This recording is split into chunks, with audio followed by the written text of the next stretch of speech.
যে কোনো পরিস্থিতিতেই হোক এবং যতই চ্যালেঞ্জিং হোক আমাদের সুস্থ সবল প্রজন্ম গড়ে তুলতেই হবে বলে মন্তব্য করেছেন প্রধান উপদেষ্টা প্রফেসর ডক্টর মোহাম্মদ ইউনূস। বুধবার ২০ আগস্ট সকালে প্রধান উপদেষ্টার কার্যালয়ে অসংক্রামক রোগ প্রতিরোধ ও নিয়ন্ত্রণে সমন্বিত উদ্যোগ গ্রহণ ও বাস্তবায়নের লক্ষ্যে আন্তঃমন্ত্রণালয়ের সহযোগিতায় বিধি নিমিত্ত যৌথ ঘোষণাপত্র স্বাক্ষর অনুষ্ঠানে এই কথা বলেন তিনি।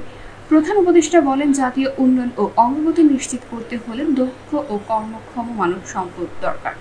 দক্ষ ও কর্মক্ষম মানব সম্পদ ব্যবস্থাপনা গড়ে তুলতে না পারলে ব্যক্তিগত জীবন থেকে জাতীয় উন্নয়ন কোনটি যথাযথভাবে করা যাবে না। পৃথিবীর প্রায় সব দেশে অসংক্রামক রোগ দিন দিন বিস্তৃত হচ্ছে। বাংলাদেশ আর্থ-সামাজিক ভৌগোলিক অবস্থান এবং বিপুল জনগোষ্ঠীর ছোট এলাকায় বসবাসের প্রেক্ষাপটে এই পরিস্থিতি আরও সংকটময়। তাই এটি জাতীয় স্বাস্থ্য ব্যবস্থার সম্ভবত সবচেয়ে গুরুত্বপূর্ণ দিক। তিনি আরও বলেন, বিশ্ব স্বাস্থ্য সংস্থার ২০২২ সালের প্রতিবেদনে দেখা যায়, বাংলাদেশে মোট মৃত্যুর ৭১% পেছনে অসংক্রামক রোগ দায়ী। এর মধ্যে ৫১% মৃত্যু ঘটে ৭০ বছরের নিচে বয়সীদের মধ্যে, যা অকাল মৃত্যু হিসেবে বিবেচিত।